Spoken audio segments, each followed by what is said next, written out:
Le 99 case di comunità previste in Veneto dal PNRR partono con una pesante patologia, è una prognosi infausta che riguarda la drammatica mancanza di medici e infermieri, un handicap che svuota di senso l'annuncio di una cronologia serratissima fatto in questi giorni dalla Regione, prevedendo il fine percorso per la realizzazione delle case della comunità al 31 maggio. Anche ammesso che tutte le carte per quella data siano in regola, resteranno letteralmente di carta perché mancherà chi dovrebbe far funzionare le strutture. Per riuscirci, infatti, servono almeno un centinaio di medici e oltre 2000 infermieri, cui aggiungere 99 assistenti sociali, oltre 100 tecnici della riabilitazione e 1.000.000 di amministrativi. Nella realtà, secondo i dati forniti dalla Regione stessa, oggi in Veneto mancano già almeno 700 medici, a fronte dei 580 usciti dalle università e 4.000 infermieri, a fronte di 1650 nuovi ingressi, figure che non si inventano naturalmente in pochi mesi. Questo è Sveglia Veneto, il primo podcast dedicato all'informazione vista da nord-est. Io sono Jack Calcetto, oggi è lunedì 13 febbraio 2023, la prima notizia del giorno riguarda le case di comunità che senza medici e infermieri e senza personale sanitario rimarranno sicuramente delle strutture inutili.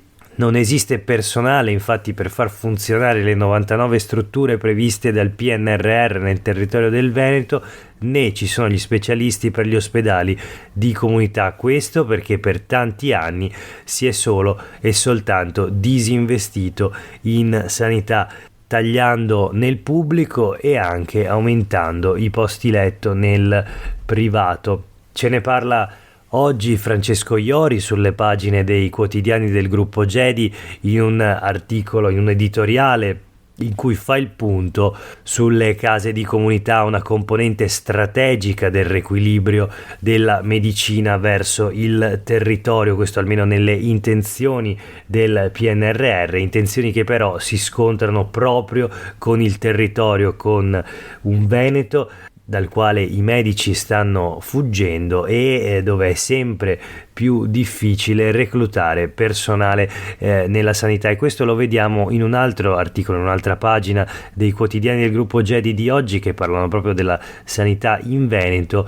Leggiamo il titolo: pronto soccorso, anestesia, snobbati gli ultimi concorsi, al bando per l'emergenza urgenza solo 57 candidati per 154 posti disponibili, i reparti sono sempre più in affanno. Come si spiega questa difficoltà a reclutare personale? Come si spiega il fatto che i bandi di concorso pubblici vadano deserti? Sanità, i sindacati danno una spiegazione e dicono i ritmi di lavoro sono sempre più insostenibili, le condizioni di lavoro sempre più pesanti e in sostanza non ci sono incentivi per i giovani medici per scegliere il percorso nel pubblico. Preferiscono quindi altre strade che magari consentono di migliorare lo stipendio con l'attività libero professionale, oppure preferiscono il privato dove in una notte riescono a guadagnare quello che i colleghi del pubblico prendono in 10 giorni. Andando in deroga alle leggi vigenti in materia di intermediazione e interposizione di manodopera, utilizzando personale libero professionista reclutato da Coop, vista la necessità di garantire l'erogazione di prestazioni essenziali, l'alternativa sarebbe l'interruzione di pubblico servizio, lo spiega Ivan Bernini della funzione pubblica CGIL. Eppure, di fronte alla carenza di personale, all'allungamento dei tempi d'attesa per le prestazioni e alle carenze di organico, non vengono rinnovati i contratti ai lavoratori che erano stati assunti durante il Covid. Oltre a questo, sempre alle cooperative si appaltano servizi amministrativi e socioassistenziali, ma ci si gira dall'altra parte nel momento in cui queste non pagano i dipendenti o applicano i contratti di lavoro a geometrie variabili. Insomma, un sistema complesso e sempre meno attrattivo, quindi è sempre più difficile reclutare medici, in particolare in quei reparti come il pronto soccorso più delicati, più complessi, anche più stressanti.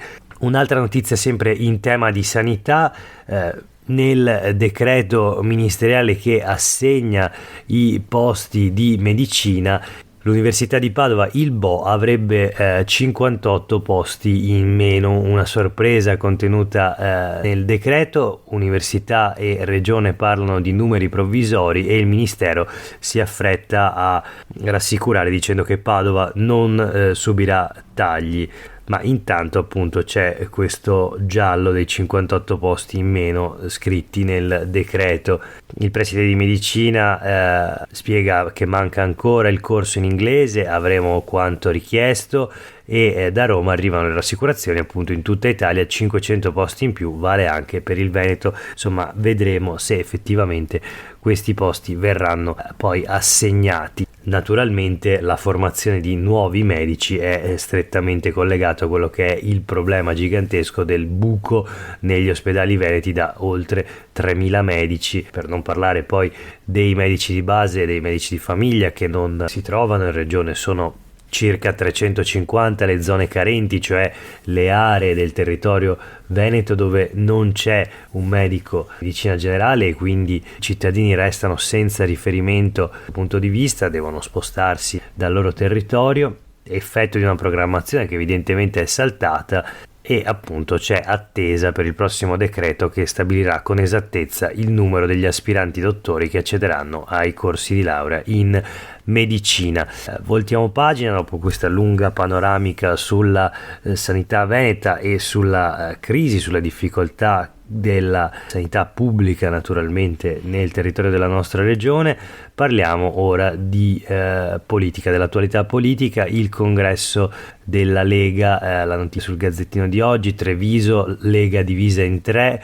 Dimitri Coin vince per pochi voti battendo salviniani e veneti, virgolette. Il deputato torna alla guida del partito dopo 4 anni di commissariamento. Il segretario dice si riparte tutti insieme e nessuno però nel direttivo ha la maggioranza. Infatti i risultati sono chiari, proprio di una Lega spaccata. C'è Dimitri Coin che vince con 306 voti, seguito da Riccardo Barbisan 293 voti e Luciano 250 voti. Il consiglio di Zaia al nuovo segretario, al rieletto Dimitri Coin, che prima appunto era commissario, dovrà essere inclusivo e tenere conto delle diverse sensibilità. La notizia anche sulle pagine dei quotidiani del gruppo Gedi: nel feudo di Zaia vince il pupillo di Gobbo. Il deputato Dimitri Coin, eletto segretario provinciale della Lega a Treviso con soli 13 voti in più di Barbisan. Il partito è spaccato. Nel nuovo direttivo di 14 componenti, 6 sono di area Coin, quindi del vincitore, 5 invece del secondo, Barbisan, e 3 di Dussin, quindi anche il direttivo appunto spaccato e senza una maggioranza chiara. Dussin, appunto il terzo candidato per numero di voti, poi era il leader degli anti-salviniani e appunto è arrivato terzo nonostante il placet dello stesso Zaia.